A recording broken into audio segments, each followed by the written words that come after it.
Esto es 360 grados desde la Plaza Luis Carlos Galán Sarmiento en el Concejo de Bogotá. Nosotros preguntamos, los personajes se confiesan y ustedes escuchan lo que normalmente no se dice. El invitado de hoy, el concejal de Bogotá por Cambio Radical, Rolando González. Concejal, bienvenido a 360 grados. ¿Cómo se encuentra? Víctor, un placer, un saludo muy especial para ti, para toda la teleaudiencia, a este programa muy grande que es 360 grados. Un saludo a Cable Noticias. Bueno, y aquí estamos, como siempre, sirviéndole a la ciudadanía. Bueno, concejal, y usted está asumiendo un reto. Hace pocos días fue elegido como presidente de la Comisión de Hacienda del Cabildo Distrital. Un reto bastante grande teniendo en cuenta las finanzas y ese control político. Bueno, pues aquí estaremos haciendo la tarea, estaremos brindándole a la ciudadanía la tranquilidad que, por supuesto, las finanzas de Bogotá deben ser bien invertidas, pero que además también debemos velar por el bienestar de los bogotanos. Mucho se ha especulado que la administración presuntamente quiere este año meter unos proyectos que seguramente podrían afectar de manera directa al bolsillo de los bogotanos, y esa es la labor y la tarea nuestra, velar para que esto no suceda y por el contrario darle la tranquilidad a todos los bogotanos. Bueno, concejal, comencemos hablando de los temas de Bogotá y después pasaremos a los temas nacionales. Esta misma semana se acaba de conocer que se declaró desierta la licitación para la segunda línea del metro de Bogotá. ¿Qué opinión le merece esta situación y el trabajo que viene haciendo la administración Galán? Bueno, mire, es una situación lamentable, toda vez que, como bien sabemos, pues el metro, de hecho, en su primera línea ha venido avanzando de manera favorable, ha venido avanzando muy bien, ya casi que tenemos un avance del 70%, y en ese orden de ideas, por la segunda línea es necesaria, es urgente y es prioritaria además. De verdad que lamentamos mucho que esto haya sucedido, pero adicionalmente pues también decirle a la administración distrital, a la empresa Metro particularmente, que esto simplemente fue un paso para que no podamos desfallecer en este intento y que por el contrario toca de manera inmediata articular de una vez lo que es nuevamente esta licitación para que no sigamos perdiendo más tiempo y por el contrario la ciudad muy pronto tenga la posibilidad de tener esas dos líneas de metro. Mire usted, todo lo que trató de hacer la izquierda para frenar el metro de Bogotá, todo lo que trató de hacer la izquierda incluso con demandas y demás para que el metro de Bogotá no fuera una realidad. Y desde la administración de Enrique Peñalosa, cuando estaba aquí en el Consejo también, cuando yo estuve en el Consejo y cuando varios tuvimos la oportunidad de ser concejales de la ciudad, pues vimos cómo articulamos las vigencias futuras, cómo llevamos a cabo la creación de la empresa Metro, en fin, para que esto hoy fuera una realidad. Luego, no podemos desfallecer en este intento y por el contrario, nos toca sí o sí exigirle a la administración que esta segunda línea de metro, que además ya tiene los recursos, tiene las apropiaciones presupuestales y demás, sea una realidad. Bueno, concejal, en torno a esa misma situación, ya desde la administración se ha dicho que en febrero se abriría nuevamente el proceso para estar adjudicándolo según esos tiempos en el primer trimestre de 2027. En materia fiscal, en materia económica, ¿la ciudad queda bien parada, no queda bien parada? ¿Y la credibilidad? Bueno, mire, yo creo que en materia fiscal y económica, al final del día, pues esto es un tema que ya tiene unos recursos adjudicados Con la nación, tal, ¿no? con la nación. Pero la ciudad, sin duda, pues hombre, nosotros necesitamos mostrarle hechos reales, palpables a la ciudadanía. Nosotros necesitamos que la ciudadanía tenga clarísimo que de verdad hay voluntad política que el metro sea una realidad. Y luego en ese orden de ideas, pues no estamos quedando bien y por el contrario, lo que la ciudadanía quiere es resultados. La ciudadanía está exigiendo que se den resultados muy pronto. Le pongo un ejemplo. Hay muchos anuncios en materia de seguridad, hay muchos anuncios en materia de movilidad, pero no ha pasado absolutamente nada. Luego, en ese orden de ideas, pues la ciudadanía ha perdido credibilidad frente a las instituciones y eso es lo que no puede suceder. Por el contrario, sí o sí necesitamos que sea una realidad del metro en Bogotá. Mire usted nada más lo que usted acaba de manifestar. Un año entero perdido por no llegar a una adjudicación de la segunda línea. Bueno, concejal, ustedes hace poco más de un mes, estaban aprobando el presupuesto para 2026, los recursos más altos que se han aprobado para la capital de la República. Usted ha anunciado que ahora desde la Comisión de Hacienda va a ser un control estricto y más teniendo en cuenta esa posible reforma tributaria. ¿Qué implicaciones le generaría a la ciudad? Mire, hoy no estamos no estamos en ninguna clase de posición para asumir una reforma tributaria. La ciudadanía ha tenido que asumir el incremento del salario mínimo, que si bien es cierto, pues es un tema de taquilla politiquera de parte del gobierno nacional. Eso ha quebrado muchísimas empresas. Hoy vemos que apenas empezando el año, por ejemplo, en el caso de Bogotá se lo cuento, más de 35 instituciones privadas educativas van a tener que cerrar sus servicios, producto de este incremento desproporcionado del salario mínimo. Hemos visto también cómo empresas, pymes además, han tenido que cerrar su servicio porque sencillamente, pues eso es algo que no se va a equilibrar de ninguna manera. Luego, en ese orden de ideas, pues hemos visto cómo no estamos claros frente a ese tema. Entonces, yo sí le quiero decir que hoy la ciudadanía no está en condiciones de asumir una reforma tributaria. Sería una reforma tributaria en Bogotá que le pegaría absolutamente a toda la población, a todos los estratos. Así aquí digan que va a ser del 4, 5 y 6, al final sí o sí termina teniendo unas consecuencias en toda la población, en toda la ciudad. Y eso es lo que hoy nosotros debemos garantizar desde la Comisión de Hacienda, que vamos a ser los veedores que no suceda esta situación. En ese sentido, de acuerdo a la explicación que usted nos viene brindando, es decir, estrato 1, estrato 2, también se vería impactada esa población. Por supuesto que se va a ver impactado. Nada más mire usted, ejemplo, en la construcción en Bogotá. Al final del día, si en la construcción le aplican una reforma tributaria, pues sencillamente puede que el constructor, el dueño, sea el que termine pagando. ¿Pero en qué implica? En pérdida de empleos. ¿Quiénes son la mayoría de empleados de unas constructoras, de una compañía de vivienda como tal? Pues las personas que viven en los estratos 1 y 2. Y al final del día, producto de una reforma tributaria, sí o sí va a terminar impactando a todos los estratos socioeconómicos en la ciudad. Y esto se da sencillamente por decisiones erróneas, por decisiones a la ligera, donde realmente hoy nos toca articular y nos toca saber hasta dónde la población aguanta una reforma tributaria más en Bogotá. Ante esa situación, ¿cuál sería el pedido directo del presidente de la Comisión de Hacienda a la administración Galán, por lo menos en materia de la reforma tributaria? Bueno, sabemos que la ciudad necesita recursos, sabemos que el gobierno nacional le ha quitado dinero a la ciudad y eso ha sido producto de la politiquería del gobierno nacional, de la mezquindad con la que ha actuado el presidente y sus ministros, eso lo sabemos, pero no podemos hoy castigar a la ciudadanía y no podemos castigar a los bogotanos y bogotanas sencillamente porque se venga a dar un capricho por parte de la administración. La invitación es sencilla, tenemos que sentarnos como administración, tenemos que sentarnos como actores políticos en una mesa técnica a poder revisar hasta dónde la ciudadanía si aguanta o no lo que sería una eventual reforma tributaria. Bueno, continuando en estos temas económicos, llevamos un mes, ya vamos a cerrar enero, un mes hablando directamente del incremento del salario mínimo. Esos 23 puntos porcentuales que aumentó el gobierno nacional y ustedes desde el Consejo han hablado de ese cierre de entre 35 y 36 instituciones privadas en Bogotá. Es decir, ¿los niños terminarían viendo ese impacto para la capital de la República? Son los directos afectados, pero además mire el caso tan curioso. Las instituciones privadas que principalmente hoy van a cerrar sus servicios en Bogotá son instituciones que prestan sus servicios en los estratos 1, 2 y 3 de la ciudad. Es decir, no son las del norte que normalmente se identifican. Pero por supuesto que no, son las instituciones que prestan sus servicios en los estratos 1, 2 y 3 de la ciudad. Son los niños de los sectores populares los que se van a ver afectados. Y es lo que el gobierno nacional no ha entendido. No es hacer anuncios politiqueros, no es decir que quieren un mejor nivel o mejor calidad de vida para la ciudadanía, porque eso no es lo que se está dando, no solamente en materia educativa. Aquí hemos visto cómo empresas, pymes, han venido ya cerrando sus servicios, como emprendedores que inicialmente tenían sus negocios, pues les ha tocado cerrarlo y han decidido optar por las ventas virtuales. Entonces, en ese orden de ideas, pues han perdido, no ha pasado todavía el primer mes y el cálculo que tenemos de acuerdo con la Secretaría de Desarrollo Económico es que ya se han perdido más de 100.000 empleos en la ciudad de Bogotá. ¿En este arranque de 2026? En este arranque, porque el empresario no aguanta.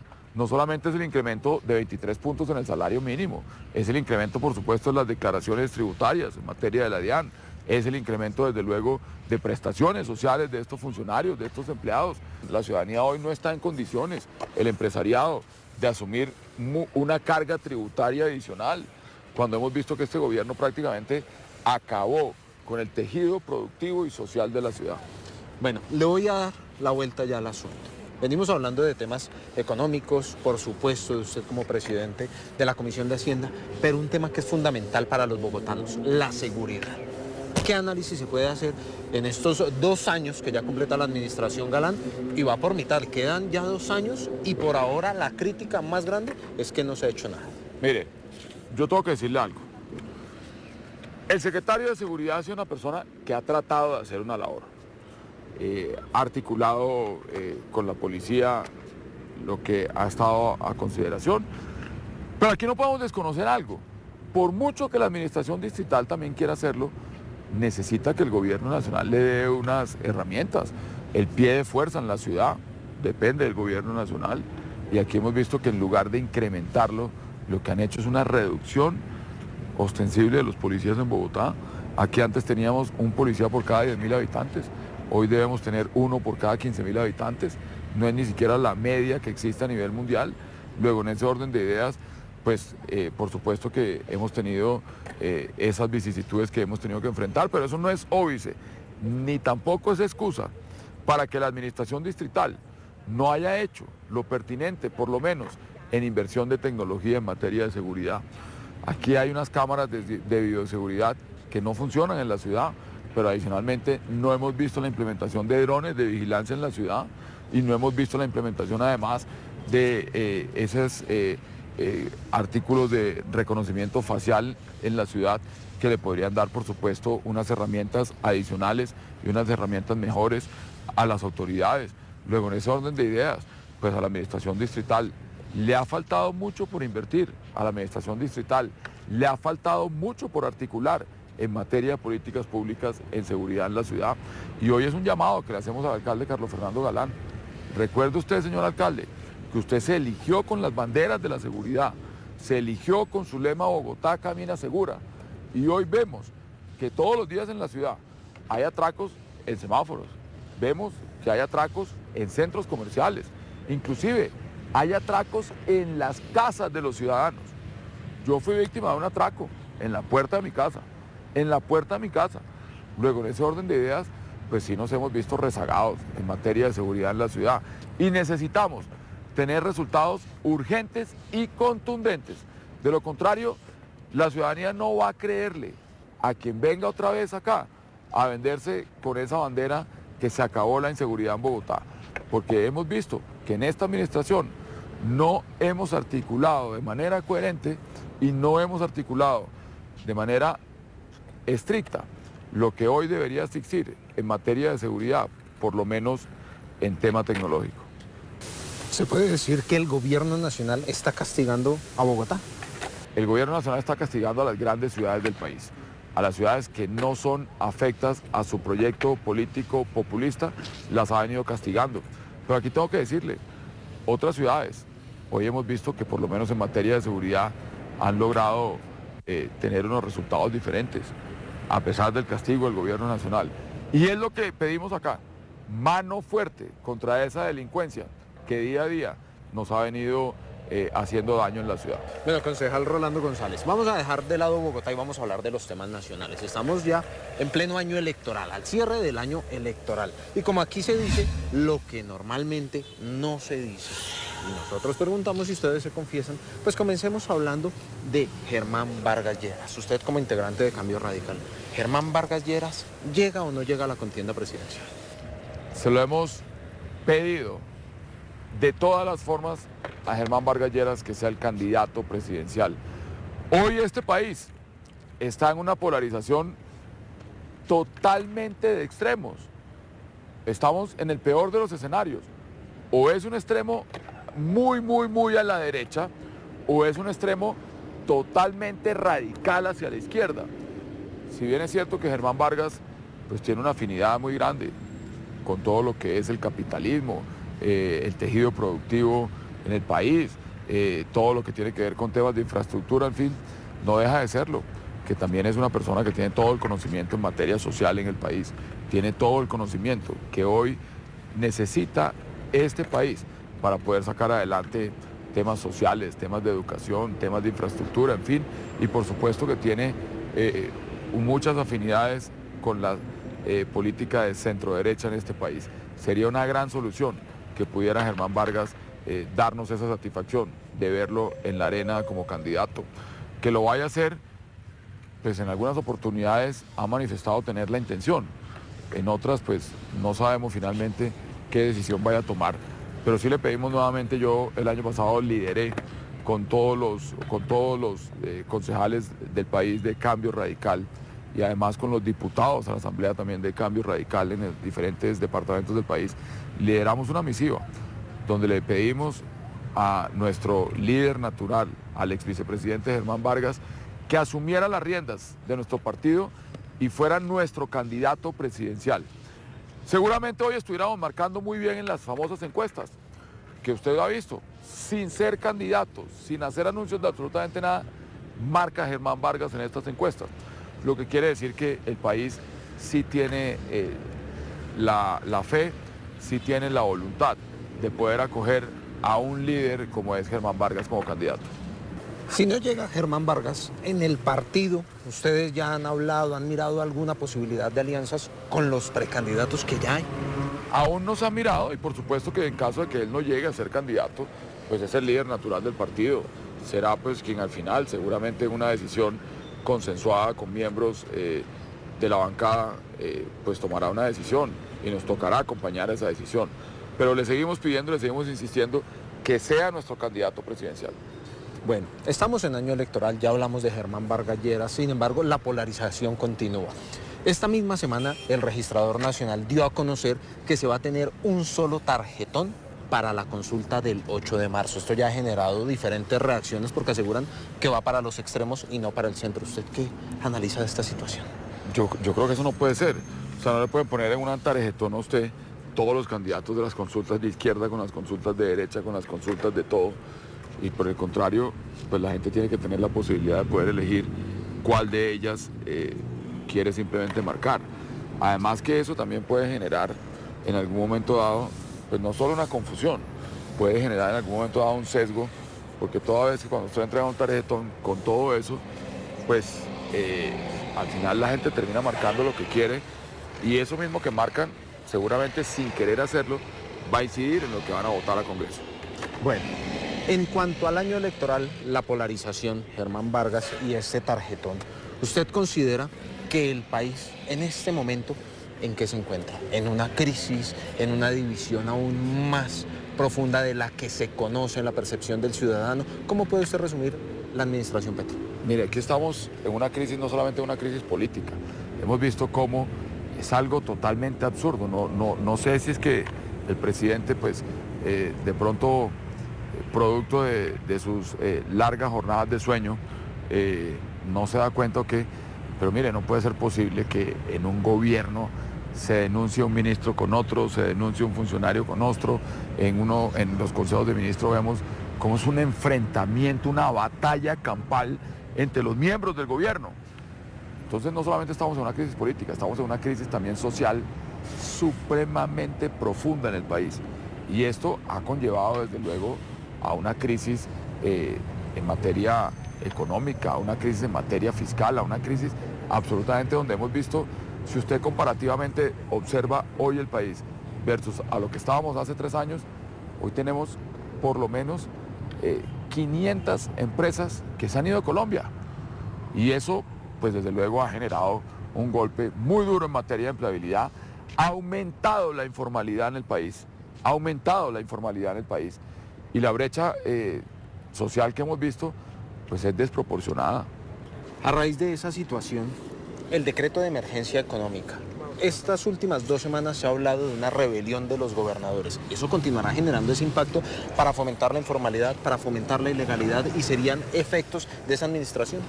Pero por supuesto, va a fomentar la ilegalidad, va a fomentar la informalidad y ojo, va a fomentar muchísimo más inseguridad en los territorios. El hecho de que aumente la informalidad, pues al final del día, mucha gente que no tengan que ocuparse o que no tenga que hacer simplemente por el modo de supervivencia, pues tendrá que acudir a otro tipo de acciones y que esto, por supuesto, pues genera inseguridad en los territorios. Bueno, concejal González, ustedes aquí también se confiesan en 360 grados y vamos a hablar de ese tema personal. Muchos de los cabildantes o los que pasaron aquí por el consejo con los que usted arrancó, usted ya está en el tercer periodo como concejal de Bogotá, dieron el salto al Congreso de la República, recientemente hasta Daniel Briceño, hablamos de Andrés Forero, por ejemplo, con el Centro Democrático. Confiésese usted, ¿por qué no ha querido dar ese salto? ¿Es por el partido, es por usted? No, mire, yo le digo la verdad. Yo soy una persona muy disciplinada en las decisiones políticas que tomo. Infortunadamente, por la situación de salud que atravesó Germán Vargas, no tuve la oportunidad de dialogar con él. Y pues yo si iba a dar el salto, lo iba a dar de manera consensuada con él. Y iba a esperar que fuera él quien al final del día pues me manifestara si estaban las condiciones o no para poder dar el salto. Yo quise articular una campaña del Senado de la República, se lo confieso. Empecé a trabajar en diferentes territorios del país, empecé a trabajar recorridos en diferentes sectores del país. Y pues bueno, ahí logramos hacer un tema importante, interesante. Y hoy pues al no darlo pues le estamos sumando a quien estoy acompañando al Senado de la República. ¿Para el 2030 se puede esperar una aspiración? Bueno, inclusive para el 2027 vamos a ver qué sucede en las condiciones en la ciudad y ya miraremos qué decisión vamos a tomar. ¿No descarta una alcaldía? Bueno, pues ahí vamos a seguir trabajando por la ciudad, que es lo importante. Bueno, usted que conoce la ciudad, ¿tiene alguna mara? Algo que lo acompaña, alguna creencia para afrontar estas mieles políticas. Pero la mara depende, tengo maras en campaña. ¿Cómo así?